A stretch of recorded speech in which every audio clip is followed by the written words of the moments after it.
And he said, listen, I want you to take us through the stages.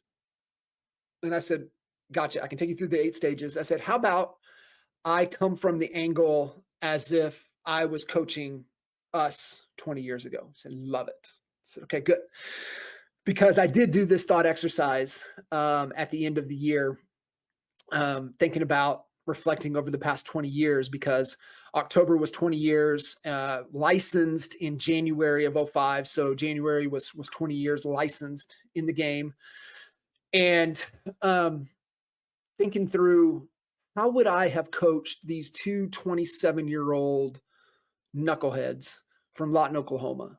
And I'm going to tell you guys, I wish I had me as a coach for us 20 years ago. We were definitely on the obsessed side of things, but we were fixated and focused on the wrong goal. There's stages, right? There's levels that you move through in life. And, the first level is survival. Survival will get you. Then you get out of survival. If you stay in survival, it'll get you. Then you get out of survival, which we all can get ourselves out of there just by showing up. But you get into the next level, which is status. And status, for whatever ego driven. And like I said, a couple 27-year-old knuckleheads, listen, boys, let's get out of this level and let's focus on getting to the next level, or even the level above that. And the thing with status is that if you hang out in status too long, it'll set you back decades, not years. It'll set you back decades. And, for us during that time, the status play was number one. We wanted to be number one. And, young 20-year-old, competitive, of course, right? We always want to be number one, but we were focused on the wrong thing. And that should have been freedom. If we were focused on the next level and doing everything we could to get to freedom, I think number one would have came a lot easier.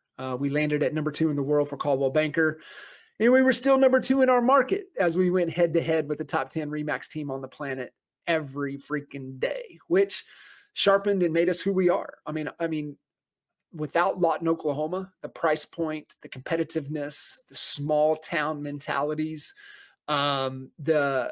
just everything that comes from a town that only has 4,000 total home transactions per year. On average, that's on a good year. You learn a lot. You become very disciplined. I's dotted, T's crossed, details matter. And I could say wholeheartedly that without that market and those market conditions, I wouldn't be on this call with you guys today. So it's definitely a green light situation for that market and what it taught us and shaped us to who we've become. And, looking back at that next level, right? What is freedom? What does freedom look like? And for me, freedom is 2 things, real simple. One, what is my perfect day? And if you guys have not gone through the perfect day exercise, I want you to, if you're listening to this recording, I want you to pause it. I want you to go to YouTube, and I want you to just search Frank Kern perfect day. Now, that 7-minute section that will come out, that video that's about 7 minutes long, comes from a longer presentation, which is like an hour and a half longer, which is core identity. And that's really what, your perfect day is, just really pulling about who you are at your core. It's the, Groundhog Day, typical Tuesday, because you can't do anything that's going to kill you or anything that would put you in jail. So it's just like a typical Tuesday, Groundhog Day. You have to live it over and over and over again, from the moment you wake up to the moment you go asleep.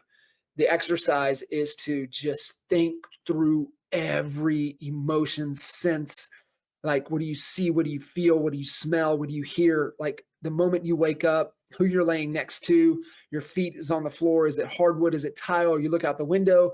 Do you see water? Are you in, are you in the city? Are you, up in the mountains? Where are you? Right. And you go through the whole day. Are you having lunch? What are you eating? Who are you having lunch with? What conversation are you having? Are you working? And truth be told, everybody that does this exercise, honestly, everybody works 2 to 4 hours. And during that time frame, they're solving certain type of problems with certain type of individuals. And then it goes throughout the day. What's the last thought you have before you go to bed, before you fall asleep? And it just becomes a filter. And it's like, okay, you catch yourself. You're at lunch and you're like, I would never eat this on my perfect day. I would never have these type of conversations on my perfect day. Then why are you? I would never work with this type of person on my perfect day. Then why are you? Right? So it becomes awareness. Now you have a choice. And that's where the perfect day is, because now it's a decision-making filter to where you can start moving closer to your perfect day instead of further away. The second component of freedom to me is you have enough money coming in that you're not trading time for dollars, right? The reality is that most of us are dancing bears. And meaning by that is that if we don't dance, we don't get paid. And we've got to be able to create enough, revenue streams coming in to where we don't have to trade those time for dollars. Although, like I said, everybody in their perfect day works a couple hours a day. That's because they want to, not because they have to. And so everybody has a number. And so, the exercise I always take clients through is the absolute financial freedom formula from Tony Robbins. 6 steps, walk through it, just answer the questions and your number pops up. So it's those 2 things. Frank Kern, perfect day, ask yourself the question, do the exercise. And then the second component is what's your freedom number? How much money do you need coming in per month that you're not trading time for dollars? And that's what we work towards. And we work towards that. And so I wish I had me coaching us 20 years ago, because that's all we would have been focused on getting to our perfect day, focused on building enough wealth through all the different avenues to where we don't have to trade time for dollars. So hopefully that's helpful for you guys, because that's what we have to be working towards, right? We have to be working towards something.